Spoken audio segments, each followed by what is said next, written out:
அழிந்து வரும் சிட்டுக்குருவி இனத்தை பாதுகாக்க கோரிக்கை எழுந்துள்ளது. இதுகுறித்த செய்தி தொகுப்பில் பார்க்கலாம்.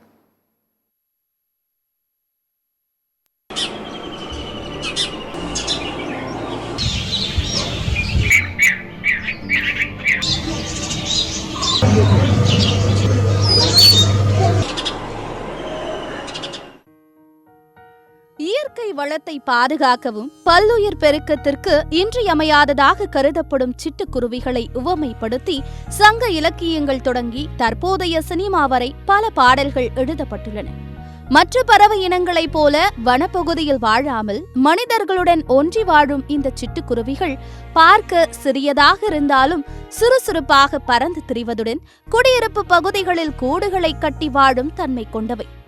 முன்பு நகரம் கிராமம் என்ற பாகுபாடில்லாமல் எல்லா இடங்களிலும் காணப்பட்ட சிட்டுக்குருவியினம் தற்போது அழியும் தருவாயில் உள்ளது.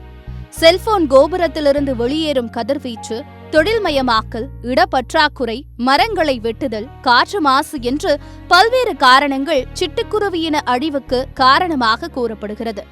இந்த நிலையில் நெல் வயல்களில் பூச்சிகளை உண்டு விவசாயத்துக்கு நன்மை செய்யும் சிட்டுக்குருவிகளை அழிவிலிருந்து மீட்டெடுக்க வேண்டும் என்று கோரிக்கை விடுத்துள்ளனர் இயற்கை ஆர்வலர்கள். குறிப்பாக நகரங்களில் சிட்டுக்குருவி எண்ணிக்கை குறைந்த போதிலும் இயற்கை வளம் சார்ந்த கிராமங்களில் சிட்டுக்குருவியை காணும் சூழல் இருந்து வந்தது. தற்போது அதற்கும் ஆபத்து வந்துவிடுமோ என்று அஞ்சுகின்றனர் இயற்கை ஆர்வலர்கள். காரணம், இயற்கையின் வரப்பிரசாதமாக கருதப்படும் கொடைக்கானலிலேயே தற்போது சிட்டுக்குருவிகளின் எண்ணிக்கை கணிசமாக குறைந்து வருவதாக குற்றம் சாட்டுகின்றனர் சமூக ஆர்வலர்கள்.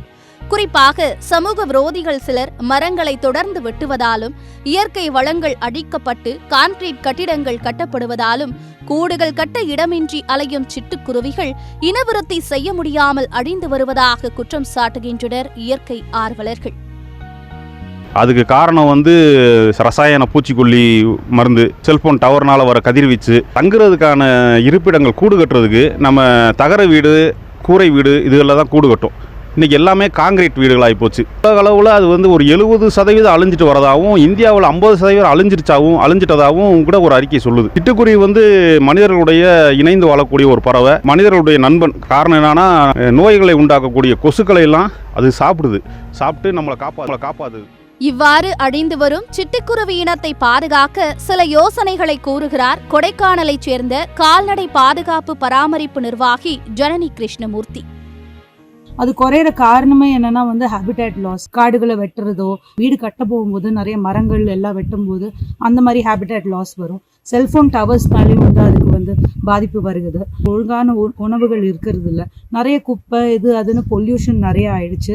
ஏர் பொல்யூஷன் இருக்கட்டும், நாய்ஸ் பொல்யூஷன் இருக்கட்டும். இப்போ சிட்டுக்குருவியை நம்ம காப்பாற்றணும்னா நம்ம வீட்டிலேயே நம்ம ஒரு சின்ன ஒரு தண்ணி தொட்டி வைக்கலாம். கொஞ்சோண்டு அந்த அரிசி போட்டு அந்த சாப்பாடு அந்த மாதிரி வைக்கலாம். அவங்க ஒரு இடத்துலேருந்து ஒரு விதை எடுத்து இன்னொரு இடத்துலையும் போடுவாங்க. அதனால நம்மளுக்கு மரங்களும் வரும், செடிகளும் வரும். நிறைய பாசிபிலிட்டிஸ் இருக்கு.